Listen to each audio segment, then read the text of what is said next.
Halo teman-teman, Assalamualaikum warahmatullahi wabarakatuh. Salam sejahtera untuk kita semua.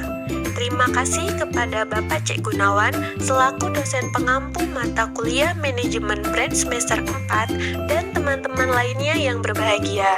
Marilah kita panjatkan puji syukur kehadirat Allah Subhanahu wa Ta'ala karena telah memberikan rahmat sehingga kita dapat melaksanakan presentasi kelompok ini dengan baik. Perkenalkan, nama saya Rizka Febrianti, mahasiswi dari Institut Manajemen Wiyata Indonesia yang akan bertugas sebagai moderator dalam diskusi materi Closing Observation Brand Strategy. Adapun anggota kelompok saya yaitu Risma Mutiara Firdaus, Tiara Rizky Roziah, Ahmad Al-Fauzi, Ijay Muhammad Fajrin, Windy Maulidia, Ayu Utari, dan Raka Prahatika. Baik teman-teman, langsung saja kita mulai untuk pembahasan materi. Sebelum itu, marilah kita mengucapkan Bismillah bersama-sama. Pedoman manajemen merek strategis. Manajemen merek strategis mencakup desain dan implementasi program serta aktivitas pemasaran untuk membangun, mengukur, dan mengelola ekuitas merek. Kerangka kerja ekuitas merek berbasis pelanggan. Alasan dibalik kerangka ini adalah untuk mengenali pentingnya pelanggan dalam penciptaan dan pengelolaan ekuitas merek. Ekuitas merek sering dikenal atau disebut juga dengan brand equity, adalah nilai tambah yang diberikan pada produk dan jasa. Ekuitas merek dapat tercermin dalam cara konsumen berpikir, merasa, dan bertindak dalam hubungannya dengan merek dan juga harga pangsa pasar yang telah diberikan merek bagi perusahaan. Kesadaran merek terkait dengan kekuatan simpul atau jejak merek dalam memori, sebagaimana tercermin dari kemampuan konsumen untuk mengingat atau mengenali merek dalam kondisi yang berbeda. Kesadaran merek memiliki kedalaman dan keluasan. Kedalaman menggambarkan kemungkinan bahwa konsumen dapat mengenali atau mengingat merek. Keluasan menggambarkan berbagai situasi pembelian dan konsumsi di mana merek muncul dalam pikiran. Citra merek adalah persepsi dan preferensi konsumen terhadap suatu merek. Diukur dengan berbagai jenis asosiasi yang tertanam dalam ingatan konsumen. Terdapat kecenderungan bahwa konsumen akan memilih produk yang telah dikenal baik melalui pengalaman menggunakan produk maupun berdasarkan informasi yang diperoleh melalui berbagai sumber. Konsumen lebih sering memilih produk dengan merek yang dikenal karena merasa lebih nyaman dan adanya asumsi bahwa merek dikenal lebih dapat diandalkan, selalu tersedia dan mudah dicari, dan memiliki kualitas yang tidak diragukan. Oleh sebab itu, mereka yang lebih dikenal lebih sering dipilih konsumen daripada merek yang tidak dikenal. Maka dari itu pentingnya menjaga citra dari suatu merek. Sumber ekuitas merek adalah serangkaian aset dan kewajiban merek yang ditautkan menggunakan nama dan simbol merek yang menambah atau mengurangi nilai yang diberikan oleh suatu produk atau layanan. Yang dimana ekuitas berbasis pelanggan terjadi ketika konsumen memiliki tingkat kesadaran dan keakraban yang tinggi dengan merek dan memiliki beberapa asosiasi merek yang kuat, yang disukai dan unik dalam ingatannya.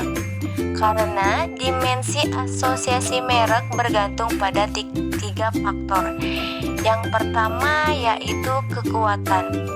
Kekuatan asosiasi merek adalah fungsi dari jumlah atau kuantitas pemrosesan informasi yang awalnya diterima dan sifat atau kualitas pemrosesan. Yang kedua yaitu kesukaan. Asosiasi yang menguntungkan bagi suatu merek adalah yang diinginkan oleh pelanggan, berhasil disampaikan oleh produk, dan disampaikan oleh program pemasaran pendukung. Lalu yang ketiga yaitu keunikan. Untuk menciptakan respon diferensial yang mengarah pada ekuitas merek berbasis pelanggan, pemasar perlu mengasosiasikan titik perbedaan yang unik dan bermakna dengan merek yang memberikan keunggulan kompetitif dan alasan mengapa konsumen harus membelinya. Hasil ekuitas merek. Dengan asumsi kita dapat menciptakan citra merek yang positif dengan program pemasaran yang mendaftarkan merek dalam ingatan dan menghubungkannya dengan asosiasi yang kuat, menguntungkan, dan unik. Kita dapat mewujudkan sejumlah manfaat bagi merek sebagai berikut. Yang pertama, peningkatan persepsi kinerja produk. Yang kedua, loyalitas pelanggan yang lebih besar. Yang ketiga, lebih sedikit kerentanan terhadap tindakan pemasaran kompetitif. Yang keempat, lebih sedikit kerentanan terhadap krisis pemasaran. Yang kelima, margin yang lebih tinggi. Yang keenam, respon konsumen yang lebih tidak elastis terhadap kenaikan harga. Yang ketujuh, respon konsumen yang lebih elastis terhadap penurunan harga. Yang kedelapan, kerjasama dan dukungan perdagangan yang lebih besar. Yang keenam, peningkatan efektivitas komunikasi pemasaran. Yang kesepuluh, kemungkinan peluang lisensi. Yang kesebelas, peluang perluasan merek tambahan. Penemuan praktis menyoroti beberapa penggerak CBBI dalam hal bagaimana mengukur dan mengelola ekuitas merek. Pertama, membangun ekuitas merek. Secara taktis, kita dapat membangun ekuitas merek dengan 3 cara utama. Yang pertama, melalui pilihan awal elemen merek yang membentuk merek. Yang kedua, melalui aktivitas pemasaran dan rancangan program pemasaran. Yang ketiga, melalui pengaruh asosiasi sekunder yang menghubungkan merek dengan entitas lain seperti perusahaan, gaya biografis, merek lain, orang, atau peristiwa. Yang kedua, mengukur ekuitas merek. Kita dapat mengukur ekuitas merek secara tidak langsung dengan mengukur sumber potensialnya, dan secara langsung dengan mengukur kemungkinan hasilnya. Yang ketiga, mengelola ekuitas merek. Mengelola ekuitas merek membutuhkan perspektif merek yang luas dan berjangka panjang. Pandangan luas tentang ekuitas merek sangat penting, terutama ketika perusahaan menjual banyak produk dan merek di banyak pasar. Selanjutnya yaitu menciptakan merek yang kuat. Untuk menciptakan merek yang kuat dan memaksimalkan ekuitas merek, maka manajer pemasaran haruslah memperhatikan hal-hal berikut ini. 1. Memahami makna merek dan memasarkan produk dan layanan yang sesuai dengan cara yang tepat. 2. Posisikan merek dengan tepat. 3. Memberikan pengiriman unggul dari manfaat yang diinginkan. 4. Menggunakan berbagai elemen merek pelengkap, aktivitas pemasaran pendukung, dan asosiasi sekunder. 5. Merangkul komunikasi pemasaran terpadu dan berkomunikasi dengan suara yang konsisten. 6. Ukur persepsi konsumen tentang nilai dan kembangkan strategi penerapan harga yang sesuai. 7. Membangun kredibilitas dan kepribadian serta citra merek yang sesuai. 8. Menjaga inovasi dan relevansi untuk merek. 9. Secara strategis merancang dan menerapkan strategi arsitektur merek. 10. Menetapkan sistem manajemen ekuitas merek untuk memastikan bahwa tindakan pemasaran mencerminkan konsep ekuitas merek dengan tepat. Di sisi lain, apakah kita tahu kesalahan branding umum apa yang mencegah perusahaan menciptakan merek yang kuat dan hebat? Ternyata terdapat 7 dosa mematikan manajemen merek. Yang pertama, kegagalan untuk sepenuhnya memahami arti merek. Mengingat bahwa konsumen memiliki merek, penting untuk memahami apa yang mereka pikirkan dan rasakan tentang merek tersebut. Lalu, merencanakan dan menetapkan program pemasaran yang sesuai. 2. Kegagalan untuk memenuhi janji merek. Sebuah merek harus menjadi janji dan komitmen kepada konsumen, tetapi seringkali janji itu dilanggar. Kesalahan umum adalah menetapkan ekspektasi merek terlalu tinggi dan kemudian gagal mewujudkannya dalam program pemasaran. 3. Kegagalan untuk mendukung merek secara memadai. Menciptakan dan memelihara struktur pengetahuan merek memerlukan investasi pemasaran. Terlalu sering manajer ingin mendapatkan sesuatu secara cuma-cuma dengan membangun ekuitas merek tanpa memberikan dukungan pemasaran yang tepat, atau setelah ekuitas merek dibangun dengan mengharapkan merek tetap kuat meskipun kekurangan investasi lebih lanjut. 4.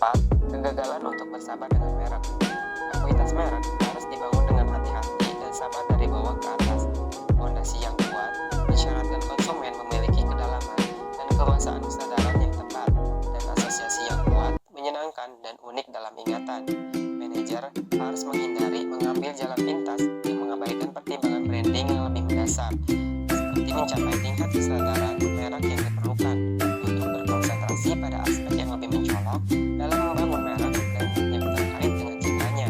5. Kegagalan untuk mengontrol merek secara memadai. Semua karyawan perusahaan harus memahami ekuitas merek dan tindakan perusahaan harus mencerminkan perspektif perusahaan yang lebih luas serta perspektif produk yang lebih spesifik. 6. Kegagalan untuk menyeimbangkan konsistensi dan perubahan merek dengan benar.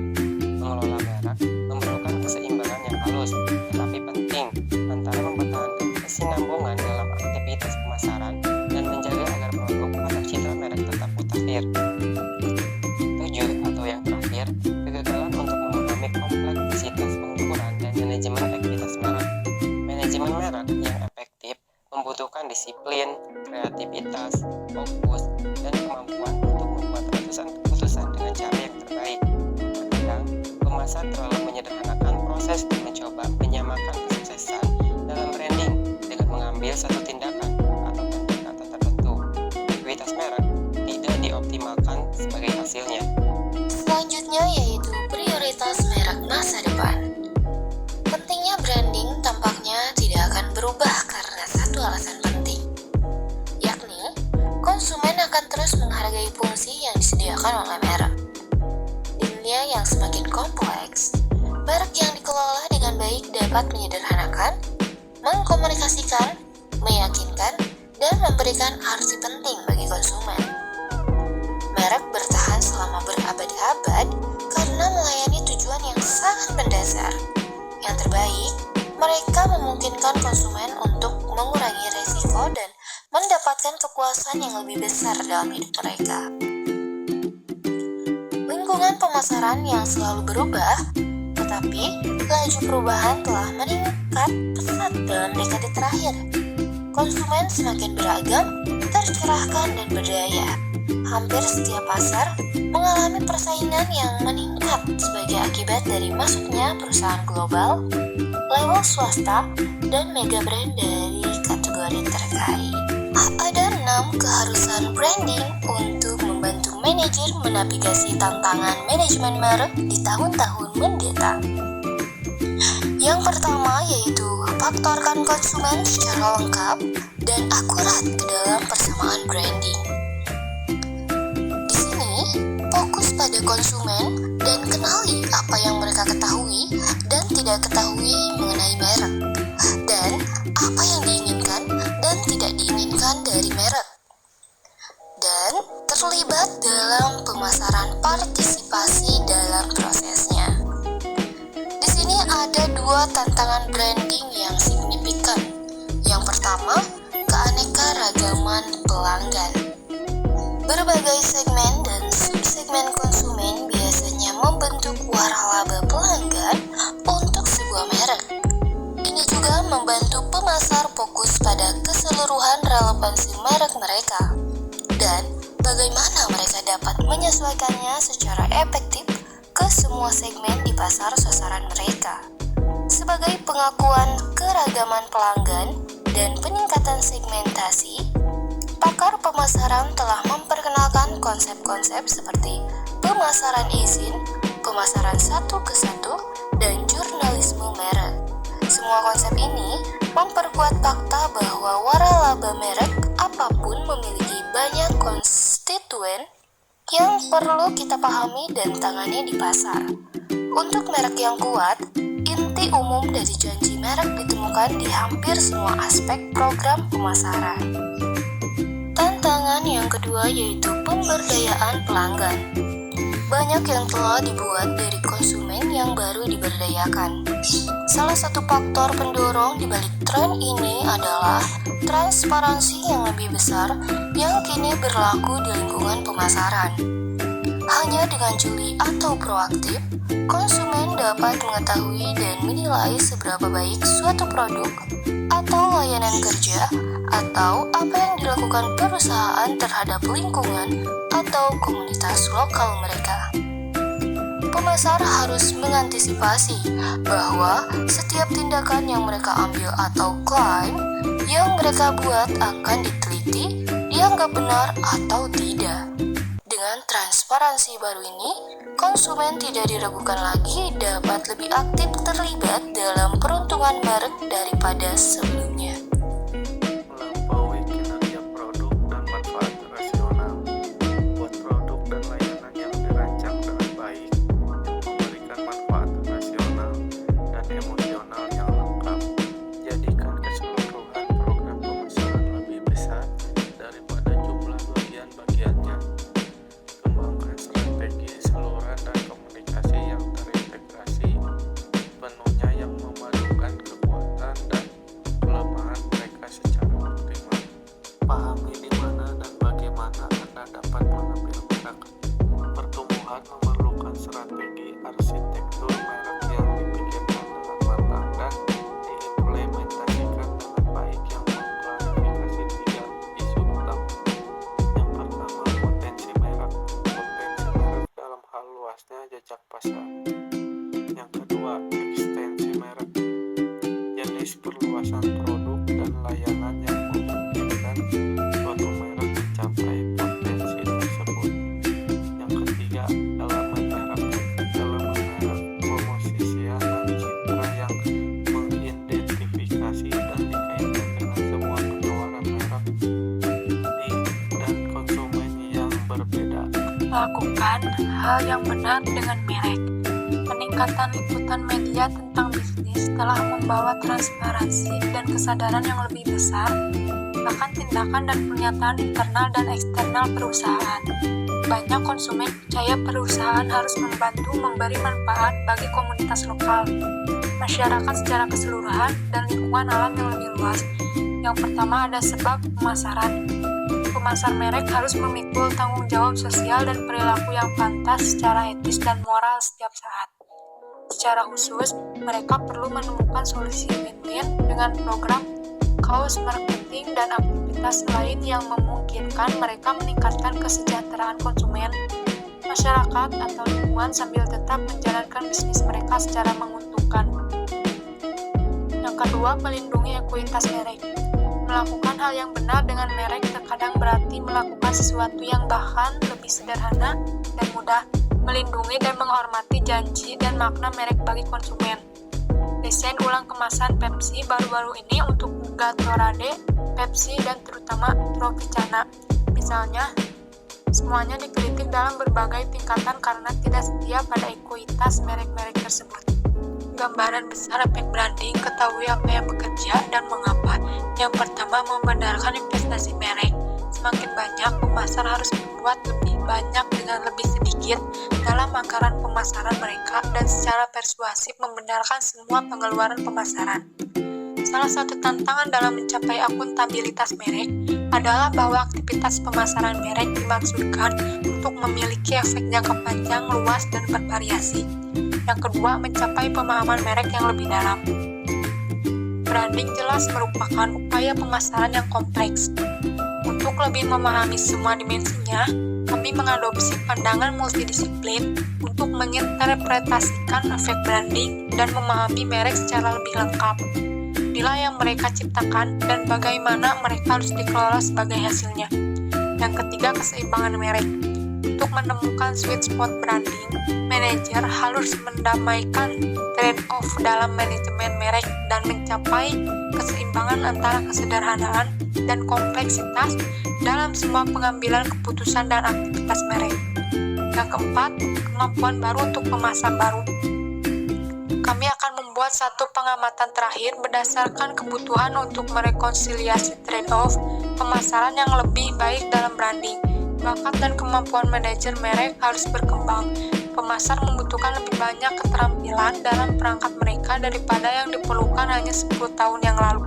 Kesimpulan, pentingnya manajemen merek yang strategis. Pada ini menekankan pentingnya manajemen merek yang strategis untuk kesuksesan jangka panjang suatu merek.